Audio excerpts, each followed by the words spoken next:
नमस्ते। विशेष गरी यो घरका हामी आज जसको लागि आएका छौँ उहाँलाई विशेष नमस्ते र सबैजनालाई नमस्ते र सँगसँगै यसै गढी गाउँपालिका वडा नम्बर 5 का हाम्रा वडा सदस्य जनप्रतिनिधिज्यूहरू पनि हाम्रो निमन्त्रणालाई स्वीकार गरेर यहाँसम्म आइसक्नु भएको छ। उहाँलाई पनि म हार्दिक स्वागत गर्न चाहन्छु। अर्जुन रुम्बा सर हुनुहुन्छ र मेरो परिचय हामी यो आज यहाँ उपस्थित किन भइरहेका छौँ भने हामी लोकसङ्गीत चौतारी मकवानपुर भन्ने यो बोर्डहरू यहाँहरूले देखिरहनु भएको छ। हामी चाहिँ यो संस्थाको काम गाउने बजाउने भए तापनि हामी यस्तै दिन दुखीहरूको सेवामा पनि हामी तल्लीन हुन अग्रसर भएर भर्खर समाज सेवाप्रति आकर्षण भएर हामी सिक्दै गरिरहेका छौँ र हामीलाई यहाँ यो ठाउँसम्म हामीलाई आइपुर्याउनलाई यसै गढी गाउँपालिका निवासी एवं लोकसङ्गीत चौतारी मकवानपुरका मेरा प्रिय आदरणीय दाजु विष्णु प्रसाद घिमिरेजीले एउटा घरमा यस्तो समस्या छ त्यहाँ हामी जानुपर्छ भनेर उहाँले भनिसकेपछि हामी पनि चुप लाएर बस्न सकेनौँ र त्यसैको लागि चाहिँ हामी आज सामान्य यहाँहरूको केही दिनलाई गुजारा हुने गरी र यी यस्ता महिला बहिनीको मुहारमा केही दिन भए पनि अलिकति उज्यालो छाओस् र यो परिवारमा अलिकति खुसी मात्रै भए पनि हामीले दिन सकौँ भनेर हामी यहाँसम्म आएका छौँ र सबैलाई पुनः एकचोटि म यहाँहरूलाई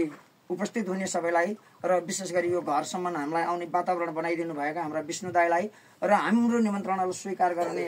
यहाँसम्म आइदिनु भएका हाम्रो जनप्रतिनिधि सदस्यज्यूलाई र हामीलाई यहाँसम्म ढुवानी गरेर यस्तो अप्ठ्यारो बाटो हुँदाहुँदै पनि हामीलाई यहाँसम्म यो यस गन्तव्यसम्म ल्याइपुर्याउनु हाम्रा गुरुजी जसको हाम्रो भिडियो उहाँले कैद गरिरहनु भएको छ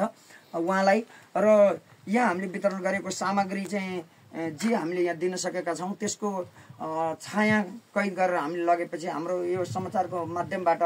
प्रसारण गरिदिनु हुने हाम्रा टिम टेलिभिजनका म्यानेजिङ डाइरेक्टर रामशरण दुलालज्यू लगायत सबैलाई र यो यसै गरी सहयोगी हातहरू अरूले पनि बढाइदिनुहोस् र यो परिवारको जहिले पनि अनुहारमा हाँसो ल्याइदिने काममा सबैलाई म हातेमालो गर्नको लागि म हार्दिक अनुरोध गर्छु। यदि कसैले यहाँहरूले आफैले स्वतः यस घरमा आएर सहयोग गर्न सक्नुहुनेछ, यदि सक्नु भएन भने त्यसको वातावरण लोकसङ्गीत चौतारी मकवानपुरले मिलाइदिन्छ र यहाँ हाम्रो हेटौँडा 2 बनस्कन्डीमा नियमित शनिबार हुने कार्यक्रम र हाम्रा चाहिँ प्रतिनिधिहरू 9845400922 उपाध्यक्षज्यू र 984556400639 अध्यक्षज्यूलाई यहाँहरूले सम्पर्क गरेर हाम्रो कुनै पनि चौतारीका पदाधिकारीहरूलाई सम्पर्क गरेर यहाँसम्म सहयोग ल्याइदिनु हुन र यस्तै दिन दुखीहरूको सेवामा यहाँहरूको हात अगाडि बढोस् भन्ने अनुरोध गर्दै हामीले आज के सामान लिएर आएका छौँ त भनेर म यहाँ केही विवरणहरू यहाँहरूमा पस्किन चाहन्छु। हामीले 1 बोरा चामल लिएर आएका छौँ र 3 लिटर तेल लिएर आएका छौँ, रातो दाल लिएर आएका छौँ हामीले 3 केजी, नुन लिएर आएका छन् 3 प्याकेट, मस्यौरा छ 2 प्याकेट, अनि करेन्ट त्यो तरकारीमा हाल्ने मसला छ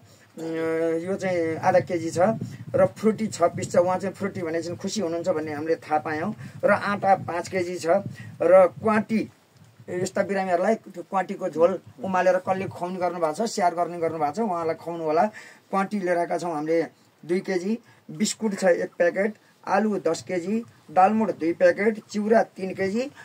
लगायतका सामानहरूले हामीले यहाँहरूलाई लिएर आएका छौँ र आलु 10 केजी पनि छ र यो सामानहरूको सही सदुपयोग होस्। यो सामान यहाँहरूले पकाएरै बिहान बेलुकाको छाक टार्नुहोस् र यसले भोलि कसैले तपाईँहरूकै परिवारमा पनि कोही हुनसक्छ सामान देखेपछि अन्यत्र लगेर तपाईँहरूको आँखा छलेर बेचेर नचाहिँदो ठाउँमा प्रयोग हुनसक्छ, त्यस्तो नगर्नुहोस्। सहयोगी हातहरू यहाँहरूको अरू पनि अगाडि बढ्नहरू सक्छन् भन्दै म हामीलाई जसले यहाँसम्म आइपुग्न सहयोग गर्नुभयो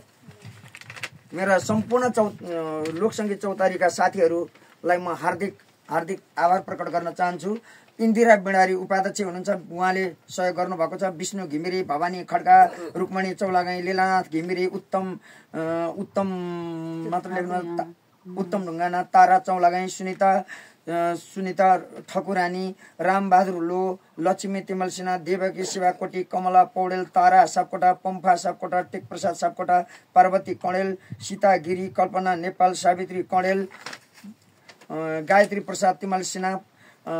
परमिला बर्तौला, रिता घिमिरे, सुरेश पुडासैनी, रामशरण तिवारी, कान्छी सापकोटा, चिन्यो चौहान, जमुना दाल, श्रीराम थिङ, राजकुमार गौतम र म अध्यक्ष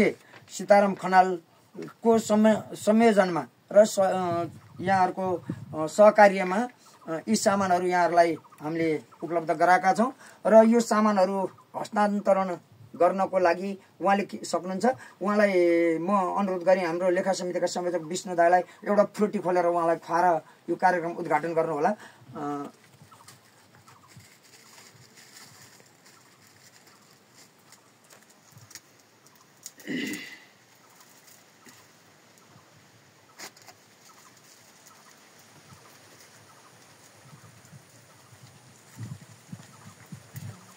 कति थियो अरे त्यो लुगाहरू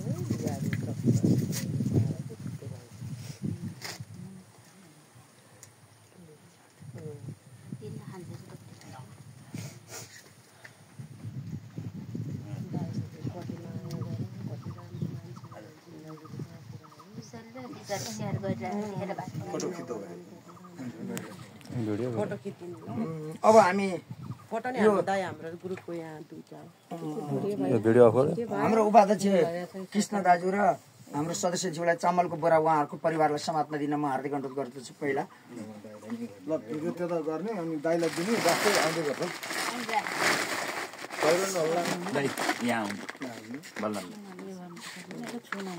अलिअलि समाते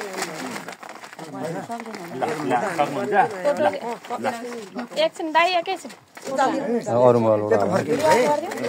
यता फर्किनु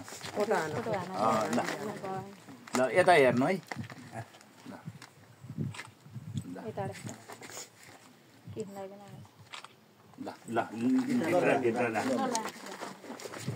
चामल भन्दा पछि अब हामी यो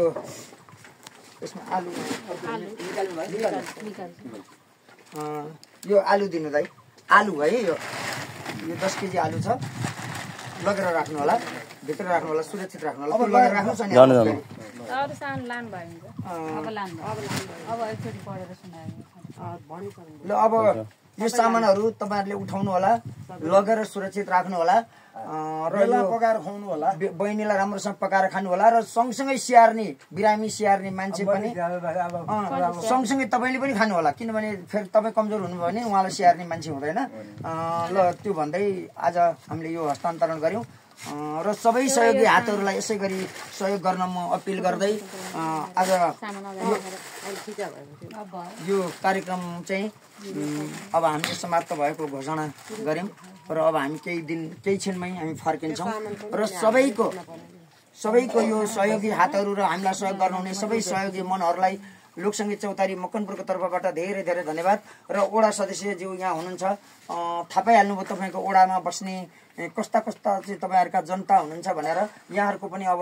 यो भित्र दायित्व भित्र परोस् र यस्ता परिवारलाई सँगसँगै लोकसंगीत चौतारीलाई पनि यहाँहरुले सम्झिने गर्नु होला र यहाँहरुले पनि व्यवस्थापन गर्न नसकेका कतिपय कुराहरू छन् भने हामीलाई पनि भन्नु होला हामी समन्वय गर्न यहाँहरु प्रति आतुर हुनेछौं हामी सहयोग गर्छौं खुलेर र यहाँहरुले पनि हामीलाई सहयोग गर्नुहुनेछ भन्ने आशाका साथ सबैलाई म बिदा गरे। हस् धन्यवाद। ल अब यसलाई माथि